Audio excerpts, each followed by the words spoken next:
السلام علیکم ورحمۃ اللہ وبرکاتہ۔ جی آج الحمدللہ ہم سورۃ الکافرون کا مختصر سا تعارف پڑھیں گے کہ اس میں اللہ تبارک و تعالی نے کیا کیا احکام دیے ہیں، اور امید ہے آپ اس فضیلت بھری صورتوں پر ضرور عمل کریں گے، کیونکہ مختصر وقت میں اس کا ثواب جو ہے، اجر و ثواب وہ زیادہ بتایا گیا ہے۔ اب جیسا کہ اس صورت کی شان نزول ہم پہلے دیکھ لیتے ہیں کہ اس صورت کا مقصد کیا تھا، کہ جس وجہ سے ایسی کون سی وجوہات ہوئیں جن بنا پر اللہ تبارک و تعالی نے اس صورت کا نزول فرمایا۔ سب سے پہلے ہم اس کے بارے میں دیکھ لیتے ہیں کہ ایک روایت ہے کہ کفار مکہ نے حضور صلی اللہ علیہ وسلم سے کہا تھا کہ ایک سال آپ ہم صلی اللہ علیہ وسلم ہمارے معبودوں کی عبادت کریں تو اگلے سال ہم آپ صلی اللہ علیہ وسلم کے معبود کی عبادت کریں گے۔ اس پر یہ سورت نازل ہوئی اور اللہ تبارک و تعالی نے اپنے نبی برحق صلی اللہ علیہ وسلم کو تلقین فرمائی کہ آپ صلی اللہ علیہ وسلم ان کافروں کے دین سے اپنی پوری بیزاری کا اعلان کر دیجیے۔ اور دوسرا اس سے یہ بھی ظاہر ہوتا ہے کہ قریش نے حضور اکرم صلی اللہ علیہ وسلم کو اول تو یہ دعوت اور مصالحت کے لیے یہ صورت پیش کی کہ ہم آپ کو اتنا مال دیں گے کہ آپ مکہ میں سب سے زیادہ مالدار ہو جائیں گے،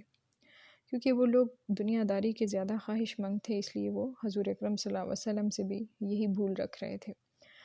اور جس عورت سے آپ چاہیں گے ہم نکاح کرا دیں گے، لیکن ہمارے معبودوں کو برا کہنا ترک کر دیں، اور اگر آپ یہ نہیں مانتے تو پھر ایسا کریں کہ ایک سال تک آپ ہمارے معبودوں کی بندگی کریں اور ایک سال ہم آپ کے معبودوں کی بندگی کریں گے۔ تو اس پر یہ صورت نازل ہوئی، جس میں اللہ تبارک و تعالی نے اپنے نبی کریم صلی اللہ علیہ وسلم کے ذریعے ہمیں یہ چیز واضح کر دی کہ اللہ تبارک و تعالی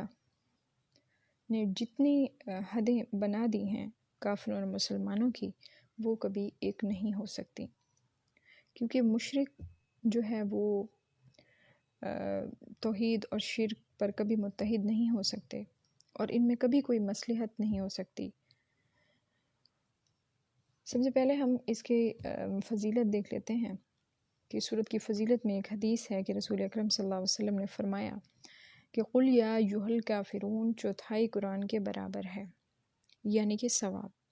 اور ایک اور حدیث میں ہے کہ حضرت عائشہ صدیقہ رضی اللہ تعالیٰ عنہ سے روایت ہے کہ رسول اکرم صلی اللہ علیہ وسلم نے فرمایا کہ نماز فجر کی سنتوں میں پڑھنے کے لیے 2 صورتیں بہتر ہیں، سورۃ کافرون اور سورہ اخلاص، یعنی قل هو اللہ احد۔ اور متعدد صحابہ کرام سے منقول ہے کہ انہوں نے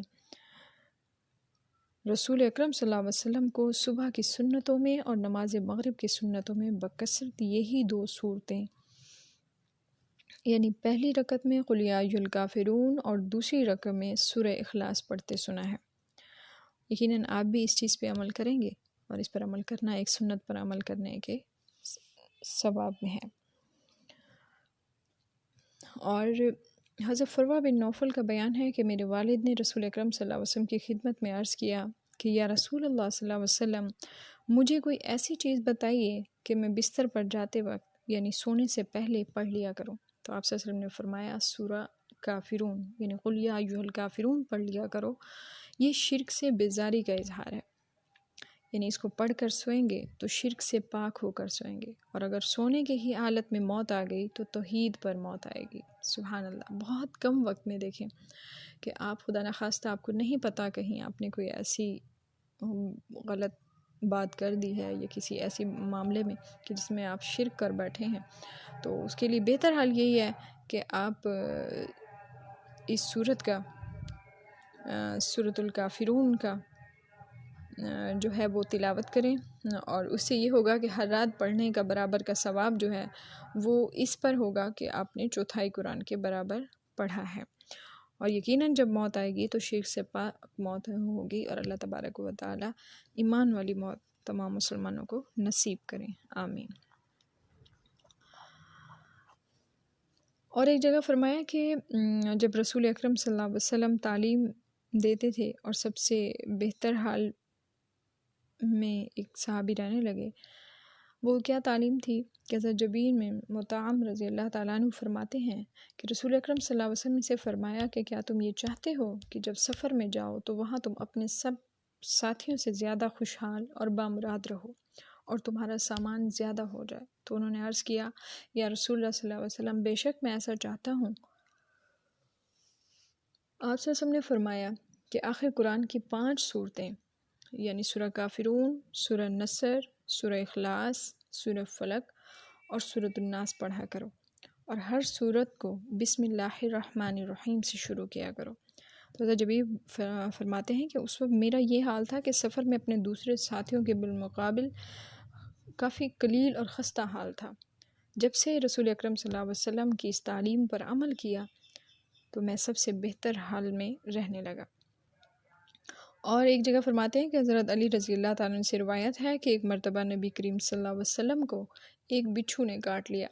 تو آپ صلی اللہ علیہ وسلم نے پانی اور نمک منگایا اور یہ پانی کاٹنے کی جگہ پر لگاتے گئے، یعنی جہاں بچھو نے کاٹا تھا،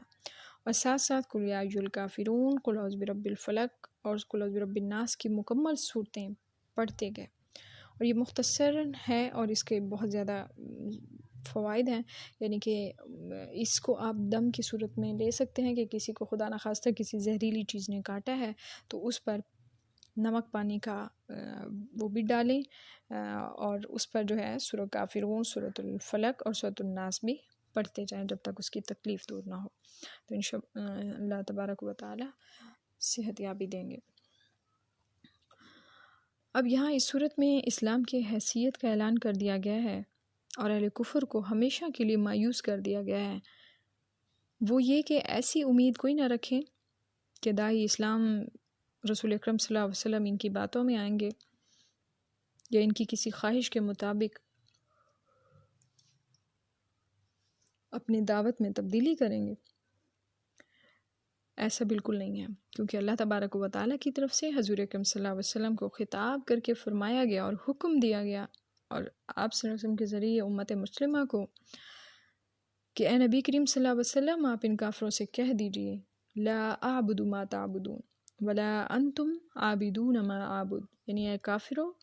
میرا اور تمہارا طریقہ متحد نہیں ہو سکتا، نہ تو فی الحال اور نہ آئندہ، نہ کبھی مستقبل میں۔ خدا واحد کے سوا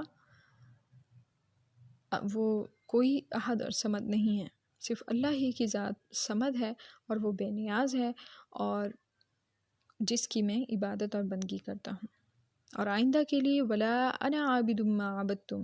ولا انتم عابدون ما اعبد، یعنی آئندہ بھی میں تمہارے معبودوں کو کبھی پوجنے والا نہیں ہوں اور نہ تم میرے معبود واحد کے بلا شرکت پرستش کرنے والے ہو۔ مطلب یہ ہے کہ یہ وحدہ لا شریک ہو کر نہیں رہ سکتے کہ ایک اللہ کی عبادت کریں، ایک توحید پر رہیں، نہ اب نہ آئندہ، اور تم مشرک رہ کر موحد نہیں قرار دیے جا سکتے، نہ اب اور نہ آئندہ، یعنی توحید اور شرک کبھی متحد نہیں ہو سکتا اور ان میں کبھی کوئی مصلحت نہیں ہو سکتی۔ پھر آگے فرمایا گیا توحید اور شرک کا انجام لکم دینکم ولی دین، تم کو تمہاری راہ اور مجھ کو میری راہ، یعنی تم کو تمہارا بدلہ ملے گا اور مجھ کو میرا بدلہ ملے گا۔ جو دین قیم اللہ نے مجھے رحمت عطا فرمائی ہے اس پر ہم نہایت خوش ہیں، اور تم نے اپنے لیے بدبختی سے جو روش پسند کی ہے وہ تمہیں مبارک رہے۔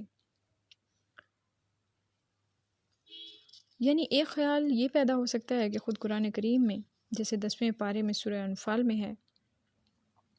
کہ اگر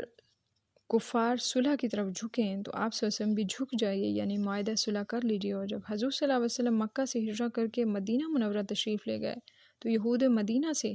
آپ کا معاہدہ مشہور و معروف ہے،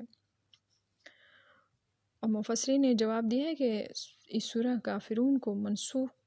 کہہ دیا، اور منسوخ کہنے کی بڑی وجہ لکم دینکم ولی دین قرار دیا، کیونکہ بظاہر یہ احکام جہاد کے منافی ہے کہ تم کو تمہاری راہ اور مجھ کو میری راہ۔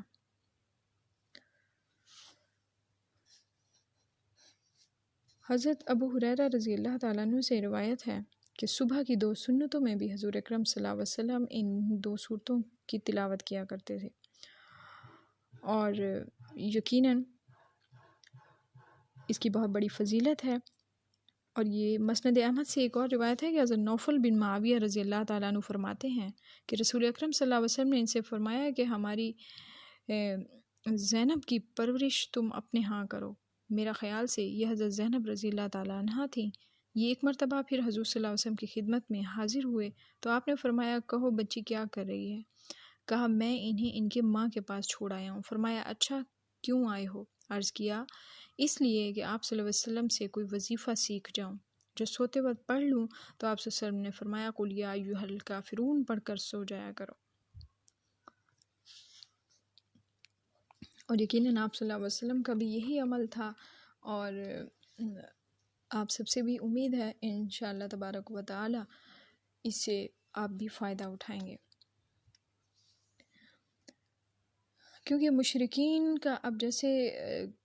مشرکین کہتے تھے قریش والے، ان سب کی ایک پلاننگ تھی کہ ان کو ان کے راستے سے ہٹائیں، یعنی جو دین میں کمزور لوگ ہوں گے آپ صلی اللہ علیہ وسلم کے پیروکار، تو وہ شاید ان کو ہمارا دین پسند آ جائے، ہمارے معاملات پسند آ جائیں، تو اس لیے وہ کہتے تھے کہ ایک سال آپ ہماری عبادت گاہوں میں آئیں اور ایک سال ہم آتے ہیں، تو اس طرح ہم بھی آپ کا دین سیکھ جائیں گے۔ لیکن وہ منافق تھے، تو اس لیے اللہ تبارک و تعالی نے اس سورت کے ذریعے حضرت صلی اللہ علیہ وسلم کو اور امت مسلمہ کو آگاہ کر دیا کہ وہ کبھی ایسا نہیں کریں گے، نہ اب نہ آنے والے وقت میں، بلکہ جب جب بھی ایسا کریں گے وہ مسلمان کو گمراہ کرنے کی کوشش کریں گے۔ تو ایسے لوگوں کے شر سے محفوظ رہیے اور ان لوگوں سے جو ہے دوری اختیار کیجیے۔ خلاصہ اس کا یہ ہے کہ سورہ وسعت نازل ہوئی جب مشرکوں نے آپ صلی اللہ علیہ وسلم کو دعوت دی کہ آؤ کچھ لو اور کچھ دو کی بنیاد پر ہم آپس میں مصلحت کر لیں، یعنی ایک سال آپ جیسے ہم نے پہلے پڑھا کہ خداؤں کی عبادت کریں اور ایک سال ہم آپ کے معبودوں کی عبادت کرتے ہیں۔ تو اس صورت نے ایمان اور کفر اور مشرکین اور موحدین کے درمیان حد فاصل قائم کر دی ہے اور بتا دیا ہے کہ توحید اور شرک دو متصادم نظام ہیں، دونوں میں مصالحت کی کوئی صورت ہو ہی نہیں سکتی۔ تو یوں کفار کی امیدوں کا خاتمہ ہو گیا اور ہمیشہ کے لیے واضح کر دیا گیا کہ ایمان میں کفر کی ملاوٹ نہیں ہو سکتی۔ اور کوشش کریں صبح شام اس صورت کی تلاوت کریں، کیونکہ موت کا کوئی وقت مقرر نہیں ہے، تو جب بھی صبح شام انشاءاللہ جب آپ اس کا معمول بنا لیں گے اور تو ضرور اللہ تبارک و تعالی ایمان کی دولت سے نصیب کریں گے۔ حق تعالی ہم کو بھی توحید خالص، دین کامل اور اسلام صادق نصیب فرمائیں اور مرتے دم تک اس پر قائم رکھیں۔ یا اللہ ہم میں وہ ایمانی قوت اور جوش و حرارت پیدا فرما دے کہ ہم باطل اور اعدائے دین سے کبھی مرعوب نہ ہوں اور دین کے معاملے میں ان سے کسی ناپاک اور گندی صلح پر کبھی راضی نہ ہوں۔ وآخر دعوانا ان الحمد للہ رب العالمین۔